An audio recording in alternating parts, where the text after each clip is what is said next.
up, everybody? It's your favorite Jetsons Cars favorite nerd, and today we are looking at the Mech Fans Toys Arcee. This is all known to me, of course, from Robert D. I think it might be called something different, Mechanic Toys, but you know, old habits die hard. So this is all known to me. We're gonna take a look at it, but in order to do so, we're gonna look at accessories. And she comes with an extra face. The eyes are painted blue. The face is actually painted pink, and the mouth is painted red. It's on white plastic. I'm guessing just a logistics issue regarding the sprue usage. But yeah, nice enough. She comes with a long rifle there, and it is sculpted well enough. No paint or anything, but pink plastic. And she'll hold that just fine. And she comes with a pistol. Once again, same kind of thing. Sculpt is nice enough on straight pink plastic. And she'll hold that just fine. The pistol can actually be stowed underneath the vehicle mode. It comes up through there. And here's vehicle mode. Rolls like a champ. Tight. Solid.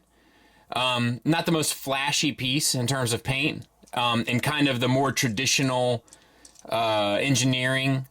You know, I'm sure there's nuance to it, but just in general that we're kind of used to seeing. You know, I don't think there's a whole lot to say. I love the metallic blue paint here. Looks sharp. The white paint looks good and clean throughout. You know, it seems appropriate. I'll show you, of course, what it looks like next to Tiger Tracks, and then we'll move on. Let's get her transformed. So bring these pieces out to the side, which will allow you to bring her legs down. Once they come down, just twist the feet 180, and then you can rotate them up, and then collapse the hips in. Now we're going to rotate the arms out. Where it connects is going to tab into the chest, so square it up the best you can. And we're going to take these gray pieces here and flip them over on top of the vehicle. And we're going to... This white piece here, so it's supposed to be back in alt mode, but I like it a little bit. It gives it a little bit more, I don't know, pronunciation, I feel like. But it should be underneath, so flip that forward.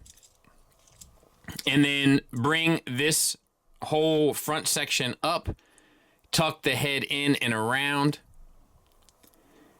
and then you got to collapse this stuff. So fold in these pieces here, and then wrap this back around, and it will tab in. And same on this side. In, around, and tab in. And then this all rotates down. This piece comes forward, tabs in to the arm pieces that swung open, and the head spins around. And that is basically it. I will clean her up. We'll take a look at her.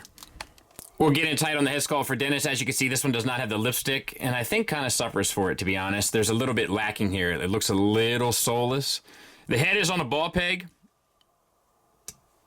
Oh, I thought it got a little bit more movement. It just pretty much gets the hinge at the bottom and then the swivel of the ball peg. So not great there. And then we have... I say not great because you don't really get any downward movement, and the upward movement is a little awkward. Well, no, it rotates there on the ball peg. It's just very, very minute.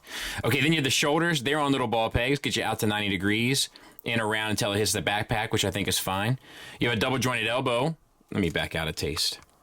That works perfectly. And a bicep swivel. And you have a wrist hinge up. Ironically not down, and no swivel. You do have a waist swivel, which is nice, and an ab crunch, which is nice. The hips, oh, there they are. I just had to give it a little extra oomph. Let's back out a taste. They get you the full Van Damme. They get you the full Monty, so they work well enough.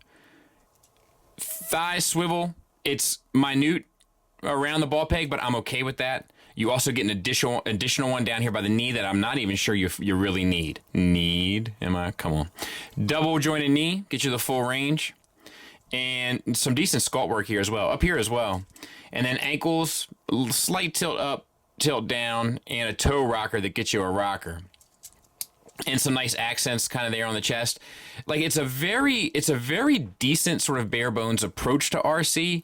You know, I wish I hadn't looked at this as kind of recently as I looked at the New Age, because I think I would have been more wowed by this, but the New Age was just kind of spellbinding. But this is not bad by any stretch of the imagination. It's decent. You know, I just think it's like, I don't know, I kind of want to make a joke that like it's like when you order the Arcee off Wish, you know what I mean? But it's not, because it's decent. I'm not sure. I think the worst thing about it is the competition, because the competition is really good. But that doesn't mean that this is bad. And if you're like, if there's a budgetary reason or something, I can see why you might pick this over the New Age, because it is decent. Size comparison wise, there she is with the Magic Square Optimus and the New Age Megatron. So maybe a little tall. I'm not exactly sure. Like, to me, size and scale is really about how it feels. It doesn't feel wrong to me, but looking at it, she might be a little big, but it wouldn't necessarily bother me. I think the Season 3 bots were a little bigger anyway. There she is with Iron Factory Tarn and New Age Brawn, to give you a little bit of an idea there. And if we respect anything, we respect tradition. There she is with the old school Iron Factory Scale Blaster and a Hasbro Stunticon. Final thoughts wise, we'll go ahead and start with the negatives, and I think they are mainly that like it's like it feels like a little lighter, and I don't mean that just in weight, I mean it like in kind of density, which obviously does translate to weight, but it's not just weight, but like it's a little bit lighter and just a little bit more flimsier than some of its kind of modern competitors. I also am not crazy about the face sculpt. I find it to be a bit soulless. It just seems like it's like a good fan art, but it doesn't quite look like Arcee to me. It looks like in the spirit of Arcee, and I wish there was a couple of little bells and whistles. Like, I wish there was maybe a little bit more paint, specifically on some of the pink, as well as wrist swivels and stuff like that. But I mean, that's really it. Like, I'm being nitpicky because like it's tricky, man. Like, there's just, it's interesting because it's a decent figure. Like I said, I just looked at something that was like kind of like really captivating and sort of jaw-dropping recently, and then it's a bummer that I had to look at this right afterwards, because I think had they been in reverse, I would have been more wowed by this. That doesn't make this bad. It just makes it a little bit less than, and hopefully you understand why with the few things that I was able to mention as criticisms. Positives wise, there's a lot to go around though as well. The articulation is good pretty much across the board with the exception of like the wrist. But I mean, the ab crunch and all that stuff is pretty nice. As you can see, she can get down to crouching pose and stuff. There are some proportion issues I wish I would have mentioned between the head, neck, and shoulders, but not the biggest deal in the world. On to the more positives. There is a fair amount of paint on this gal to include finishes and accents. The sculpt for most of it is pretty decent, and the engineering, while not doing necessarily anything mind-blowing or new, is pretty fun, enjoyable, intuitive, and rewarding in its own right. So I can recommend it, but I'm not sure I would recommend it over the New Age. If you guys want to see a versus of this, let me know in the comments. I can do it while I have the New Age here. Otherwise, I'll kind of ship them back to Robert. Hope that helps. Thanks for listening. Thanks for watching. Until next time, take care.